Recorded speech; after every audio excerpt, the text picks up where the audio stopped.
Hello everyone and welcome back to my Warhammer 40k guides. I am Brady and today I want to give you my thoughts on 9th edition. First off, I want to start by saying thank you very much to Games Workshop for sending me out a review copy of the core rulebook. It is greatly appreciated and I'm very thankful that I'm in a position to be able to share my love for this game with the community. Originally, I was going to put up a first impressions video about a week ago where I would go over my initial thoughts on the book and the new 9th edition rules and going over all the changes, basically what every other YouTuber does, but eventually I decided against it and instead I decided to play some games so that I could give a better founded opinion on the new rules. Mind you though, I played these games with the old 8th edition points because I didn't have access to the new 9th edition points at the time before making this video. I'm incredibly glad that I went with this option as well, because my opinions from my initial read through of the rulebook and my opinions from after playing many games is vastly different. And in this video, I'll go over both my initial thoughts and then my thoughts after actually playing the new game. With that said, I've played about 8 games with the new rules, so some of these opinions I have may change in the future once I get even more games in, but for now, these are my opinions on the new rules. So with that said, let's get started. Let's start with the missions, since for a long time I've never liked Games Workshop missions, and have for an even longer time only played the ITC missions as a result of that. So the new missions honestly seem like the best balanced missions Games Workshop has ever produced. That doesn't mean that these missions are perfect though. There's actually a couple of things that I would like to see changed before these become a tournament standard for missions that we use at tournaments, but to be fair, these are the best missions that I think Games Workshop has ever produced. And to be honest, I still feel like I prefer the ITC missions over the Games Workshop missions, maybe just because of my own bias, but these Games Workshop missions, in my opinion, are definitely a step in the right direction for a nice balance between competitive balance and narrative. And with a few tweaks, I feel like these missions would be perfect. The missions felt very tactical, and I was able to win games with both elite armies and horde armies, so it felt balanced in that regard. I was scared at first that these missions would favor elite armies too much based on the way you scored your primary objectives, but in my games, it didn't really seem to work out that way when both players played optimally. Sure, it is easier for an elite player to survive on an objective due to better toughness and saves, but it's easier for horde players to jump on that objective and outnumber the elite models to stop the elite player from scoring it on their turn. So in my opinion, that's balanced. The one thing I would like to see changed though, is instead of having scoring for the final round happen during the command phase like normal, I'd like to see it happen at the end of the battle round, at least for the final turn of the game. Reason being is because in the final battle round of the game, player 1, who goes first, gets to score their objectives during their command phase because they're the person that went first. But then after they're done scoring their objectives and there's no more reason to be standing on those objectives anymore, they can run over and stop player 2, who hasn't had a turn yet in the final battle round of the game. They can stop them from scoring their final points at the end of the game, which gives a little bit too much advantage to the person who goes first, in my opinion. So I think the easiest fix for this is for having the final battle round, instead of counting your points during the command phase, have them count at the end of the battle round. Sure, this gives a little bit more advantage to the person going second, but I think that's better than giving more advantage to the person who's going first, because whoever goes first already has some other advantages. That's one small change that I think that would better balance these missions, although to be fair, in most of my games that I've played, we never really made it to the final round anyways. I think most of my games only lasted 3 or 4 turns, so this never really came up, but there are going to be games that do go the distance, and it is going to be, I can see it being the deciding factors in who wins and loses a game. I also love the introduction of secondary scorings in these missions. It's pretty damn close to how ITC missions worked in 8th edition. Personally, the only problem I have with these secondaries is that I feel that Games Workshop secondaries are too easy to build your list around to avoid giving up certain secondaries, and I think the ITC has better secondaries overall. But again, in my opinion, I think these missions and adding these secondaries is a step in the right direction. So that's it for the missions. Let's now talk about the new terrain rules, since we didn't really have many terrain rules in 8th edition. So the new terrain rules also seem to be very good, and I really enjoy them as well. Gone are the days of needing the frontline gaming house rule where the bottom floor of ruins blocks line of sight, because now we have the obscuring rule for terrain. We also have ways of attacking units that are hiding in magic boxes or on a higher floor of terrain with melee stuff, so gone are the days of getting immunity from melee because there isn't room to place your model to get in range to fight them, or needing a house rule like wobbly model to allow units to fight other units that's on a floor that's only 3 inches above them. There are also benefits to having certain units in certain terrain pieces, or even behind those terrain pieces, and the terrain rules overall make a hell of a lot more sense from a narrative perspective, and the game feels a lot less gamey, if you know what I mean. Overall though, I feel like Games Workshop did an amazing job with the terrain rules, and now terrain is actually going to feel like part of the battle and be part of people's strategy based on what the board looks like, instead of just being something that makes the board look nice and gives units a +1 save if they happen to be touching them. The thing I like about these terrain rules is I feel that very good players are going to be able to utilize them very well to help them win their games, while other players are just going to end up using them to kind of help out, but not like to their full potential, you know what I mean? So I think that these terrain rules are good because it's going to be able to let players showcase their skill when it comes to like movement and positioning and stuff like that, which in my opinion is huge in Warhammer 40k. I'm still a firm believer that games of Warhammer 40k are won and lost in the movement phase, and these terrain rules definitely cement that for me going into 9th edition. So now let's talk about the new board size. So this may be controversial, but I honestly love the new smaller board size. At first it felt weird because it feels a lot smaller than normal, but after a couple of games, I much preferred the new size since the games felt more like a skirmish and less like a giant battle. It feels more intimate, for the lack of a better word, since your army and your opponent's army are in a much more enclosed space. There is less room to run, which incentivizes fighting and good screening, which in my opinion is a good thing.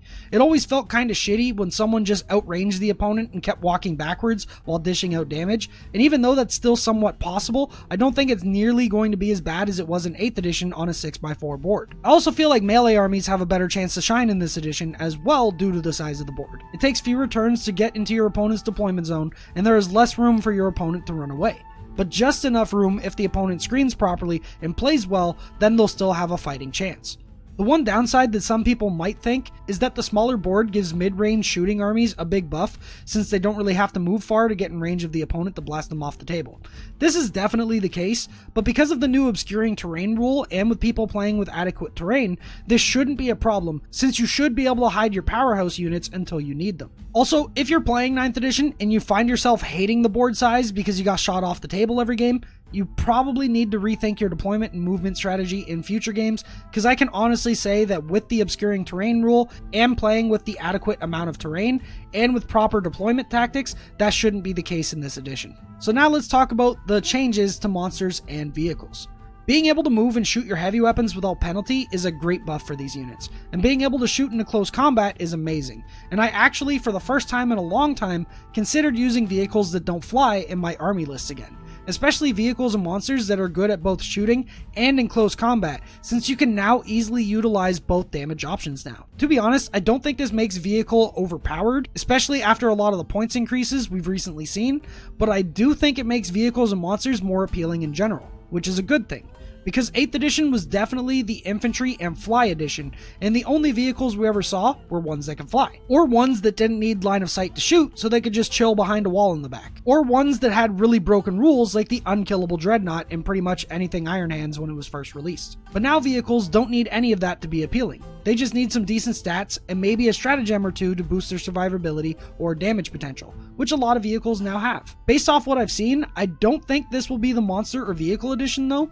mainly because of the way scoring works. Because sure, vehicles and monsters got buffed, but they're still one model units, and so like I was saying earlier when it came to the missions, it's going to be really easy for an opponent that just has way more models than you to just outnumber you on objectives and steal them from you, and so even though you might be getting close to tabling them, they're going to be beating you on points, and points is how you win in this edition. Tabling an opponent does nothing for you really. Well, it does, but only if you table them within like the first couple of turns to make it easier for yourself to grab objectives without being contested. But if you table the opponent in like turn 4 or turn 5, that really isn't going to be that big of a deal if your opponent outscored you for the first 3 turns of the game. Also, those armies that do have infantry like guardsmen and whatnot, they can also move block your vehicles as well to stop you from even getting on objectives. And I kind of forgot to say about it in the missions, but I'll say it now. I believe this edition is going to be all about playing the objectives. Getting back to vehicles though, and their buff to be able to shoot into combat, again, I think that's a good buff. It makes them not necessarily useless as soon as they get tied up by some chaff infantry. However, and I've said this in a previous video, that is still going to be a viable tactic for stopping vehicles from shooting the units that they actually want to shoot. For example, I had a game where I was playing my Imperial Fists and I had my Centurions who were my win condition. If my Centurions live, I win the game. If my Centurions die, I lose the game. Because they were my main unit to push everything off of objectives to allow my intercessors to actually score them. Especially because I was playing against an army that had a lot of 10-man units to be able to steal the objectives from me. My Centurions, because of this, were taking a lot of beating from stuff like Plague Burst Crawlers, which now, by the way, are actually incredibly good with these new rules.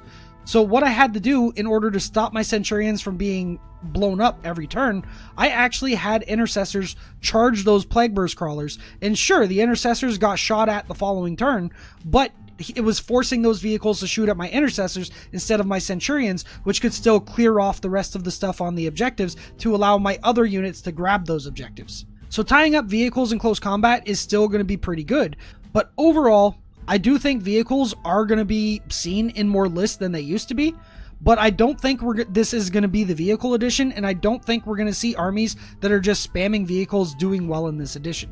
Unless they can somehow table their opponent in like 1 or 2 turns and then move out and grab objectives and stuff like that, that could obviously still be viable. But I don't think there's any armies in the game that could do that, at least not right now, not with the obscuring terrain rule and all of the other terrain rules that we have to help benefit armies and make them more survivable. Now let's talk about the fly keyword changes. Personally, I love the new fly keyword changes. The fly keyword has for the longest time been agreed upon by most of the community to be the strongest keyword in 8th edition. It allowed you to ignore terrain and models when moving, it allowed you to ignore models when charging, and leave combat and still be able to shoot. That's a lot of bonuses for a single keyword, and some really good bonuses as well. In 9th edition, you can still ignore terrain and models when moving, ignore models when charging, but you can no longer shoot if you fall back from combat, which is pretty big in my opinion. Unless of course you're the flyer battlefield role, in which case you can definitely shoot after you leave combat. That's actually a mistake I made in one of my previous videos, and I actually played one game like that, and yeah, I thought flyers were dead after that, but no. Flyer battlefield role can still leave combat and shoot, which is good. As a Drukhari player, I loved the fly keyword in 8th edition because I abused the shit out of it. But even then, I do realize it was definitely a little on the strong side. With fly units not being able to shoot after falling back now, this gives them a bit more counterplay and makes them more in line with the rest of the units in the game in my opinion. So they still have their advantages through movement, but they don't get a combat advantage now, which is good in my opinion. Overall, I love this change and don't really have any complaints about it, although it does nerf my beloved Drukhari list somewhat. Now let's talk about game speed.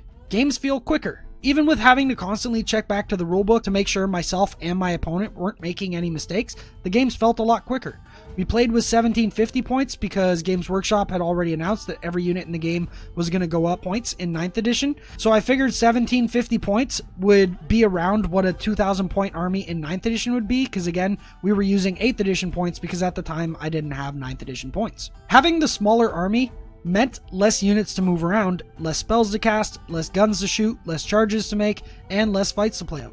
Also, Overwatch not being a thing anymore meant that the charge phase went a hell of a lot quicker. Also, with the changes to hordes, people seem to be incredibly scared of bringing full-on horde armies right now, which means less time that they take up moving a ton of models. Plus, the smaller board also equals battles that actually fight instead of less cagey stuff, so yeah, I feel like games are going to be a hell of a lot quicker in 9th edition now. Now let's talk about the morale changes. Morale seems to be much more forgiving now in 9th than it did in 8th. In 8th edition, if you brought a unit of 10 cultists and your opponent killed 5 or 7 of them, you could say goodbye to the remainder of those cultists due to morale unless you wanted to spend 2 command points to have them auto-pass morale. But in 9th edition, since a failed morale now only makes 1 model flee, and every other model has to roll a dice, and on a 1 they flee, there's a decent chance you still have 1 or 2 cultists left after 7 of them die in a 10-man squad. Personally, I think this is great for horde units that don't come with a built-in fearless mechanic like Tyranids and Orcs. So I feel like demons, cultists, conscripts, units like that might actually see some more play in 9th edition. Now let's talk about the big one that I've seen a lot of people complain about, and that is the new coherency changes. So coherency is a bit different in 9th edition, but only if you're using a unit that has 6+ models in it. Otherwise, coherency is the exact same as it was in 8th edition. So for units with 6+ models, the difference is that you need to be within 2 inches of 2 models in your unit instead of just 1. This stops super conga lines to an extent, which you can see now on screen here. This is what you used to be able to do in 8th edition. So now, in theory, you can only cover half that space that you used to be able to cover in 8th edition with something like a 30-man unit. At first, I thought this was an incredibly stupid change and I absolutely hated it. But after playing a few games, I realized it's not so bad, and it actually makes it so that Horde armies don't get an unfair advantage that they used to have over elite armies. For example, here's how much area this guard unit, which was 40 points, could cover in 8th edition to stop deep strikes on their side of the board. Compare that to Custodian Guard, who is their troop choice, who can't really bring large squads of models because they're so damn expensive. They can't really cover that much area. But now compare the new coherency of the guard squads to the custody squad in 9th edition. It's now much closer and makes more sense without too big of an advantage going to the Horde unit. In my opinion, and in hindsight, after looking back on 8th edition, Horde armies had too much of an advantage in area denial because of these super conga lines. And so with these changes, I feel like the game is going to be much more balanced between Hordes and Elites. Hordes will still have a little bit of an advantage, but not so much now that it feels unfair. It also makes it harder to conga line backwards to get buffs, which can be looked at as a good or bad thing, but overall, I think it's a good thing because it means positioning is now going to be more important to pay attention to. Also, another big change that came as coherency is now the fact that if you break coherency in 9th edition with one of your units, then all of the models that are breaking coherency now die. I actually like this change a whole lot. This change stops a bunch of shenanigans from happening that used to happen in 8th, like being in 2 different combats and removing the models in the middle so you could continue fighting in both combats. It didn't really make sense at all and felt really gamey when stuff like this would occur. But now in 9th, you'll have to remove models from one side or the other and get pushed out of combat, and you'll actually have to think tactically, which combat do I want to stay in, which combat do I have the best chance of surviving, and which combat am I going to do the most damage to back. So again, it's something that's going to create more tactics, which I like a whole lot. Another thing that this coherency does is it's going to make weapons that allow your opponent to pick the model that dies, going to make them incredibly strong, and it's going to be so annoying for people to try to make their big blobs survive against a unit that can do that. I can't remember exactly which ones can do that. I'm thinking it's the Death Jester from Harlequins, but I'm too lazy to go look it up to make sure. But I know that there are units in the game that allow you to pick your opponent's enemy model to, like, which one dies when you shoot at it. So those weapons are going to be incredibly strong now and actually useful, other than just picking off the one Melta that was in the squad or something like that. So overall, I actually like these new coherency changes, and I think they were good changes for the game, and they brought Hordes to be more in line with elite armies when it comes to area denial. Now let's talk about blast weapons. So I like the idea of blast weapons. Being able to get max hits or 3 hits minimum depending on what you're shooting at is a good buff for units that use blast weapons. But at the same time, I feel like this is one of those things that can be gamed a tiny little bit. For example, let's say I have 3 units of cultists in my chaos list, and I have just enough points to add 1 extra cultist to each of those units, but literally nothing else in my list that I can upgrade to spend those remaining points. Personally, I would just play down on those points instead of adding that extra model to each unit, because if I did, then I get more disadvantages than advantages for having that extra 1 model. Because now when someone shoots a battle cannon at those cultists, they'd get max shots instead of whatever their D6 says or the minimum 3. And I'd rather have them rely on the D6 or minimum 3 instead of just giving them max shots automatically because I wanted to add 1 extra model to my unit, which is supposed to make it a little bit more survivable, but it actually does the opposite. So I like the idea of blast weapons getting more shots against bigger units like quote-unquote horde units, but I don't like the way it was implemented because it is a little gamey. Now let's talk about strategic reserves. I think the addition of strategic reserves is great. It gives valuable units that are too big to hide the option of starting off the board so that they can actually get 1 round of shooting off before they die. It's also great for units that could hide, but they're in short range, so you can use it as a way to get them up the board to accomplish their goals before they die. Stuff like Grav Centurions, for example, or even the new Eradicators for Space Marines. But other than that, I don't really see much of a use for it, to be honest. The rule that lets you put yourself into melee with an enemy unit from reserve is cool, but super situational, since most missions are fighting over the center of the board, and unless your opponent is not very observant, they're going to stay away from the deployment edges to avoid letting you get into combat for free. It's cool in theory, but in actual games, I didn't really see it happening at all. And another use that I can think of for it, but I never really tested it out myself, is if you have enough units in strategic reserve, you could force your opponent to overextend along the table edges to deny you areas to come in, but that leaves the middle of the board open for you to take. So in theory, I think that could work, but I haven't tested it out, so don't quote me on that, but yeah, it's just a theory. And that's about it. Not much else to say about this topic other than I think it is a good addition to the game, but I can only see myself using it for those 2 things that I mentioned earlier. And now, before I get into my thoughts on the new way that we build lists in 9th edition, which I have a decent amount to talk about, I'm going to very quickly go over some thoughts on some of the other changes that I haven't mentioned yet. I won't go as in-depth for these changes because, to be honest, I can say what I need to say with just a few words for each one. So the command phase. I love the addition of the command phase, since now a lot of stuff that used to activate at the start of your turn now has an actual phase to activate it. I also love the addition of getting free command points every command phase. Command points are fun, stratagems are fun. So yeah, I love all those changes and I think it's a great addition. The character changes. I believe these changes were also very good for the game. These changes tone down Hero Hammer a little bit and make the game more about actual units and less about spamming good characters and protecting them with chaff units. It also makes positioning your characters much more important, since it's easier for your opponent to outposition you to kill those characters. So overall, I like the changes to characters. Flyer battlefield rule changes. Again, all good things. I think more armies will bring at least 1 or 2 flyers in their list now, since a lot of buffs from this edition affect flyers, and flyers are more reliable since they have less of a chance from crashing and burning now. There's really only a couple of very specific situations where a flyer can crash and burn, so yeah, I think flyers are going to be really good this edition, but not good in the way that they're going to be spammable. Like, I don't think we're going to see lists of like 6+ flyers, especially because it's going to be really hard to make those types of lists now that the air wing detachment is gone. But yeah, I think having 1 or 2, maybe even 3 flyers in your list is going to be pretty good in 9th edition now. And then finally, let's get into the list building in 9th edition. This topic I could probably make a whole video for, but I'll try to tone it down to keep this video under 30 minutes. So to be honest, I don't like the way that we build lists in 9th edition. But that's because I'm super biased, because I absolutely love the way that we built armies in 8th edition, and I'm willing to openly admit that. 8th edition never really punished you for mixing factions and coming up with super strong combos, which is something that I love to do. It's actually my favorite part of the hobby, min-maxing armies and combos to perfection. But in 9th edition, you are somewhat punished for doing just that. For example, in 8th edition, my Drukhari list would bring a battalion of Flayed Skull, which would then spam a ton of Venoms, because Flayed Skull worked really well with the Venoms and the Cabalites that were inside the Venoms. I would then also bring a battalion of a custom Witch Cult with 3 units of Witches and a couple of Razor Wings. This was because that custom Witch Cult actually benefited the Razor Wings very well, because it gave them +1 to wound against vehicles. And then the Witches also just... that witches are witches, they're just pretty good. And then to top off the list, I would bring a Spearhead of Blackheart so that I could have the Ravager reroll combo and access to the broken stratagem Agents of Vect.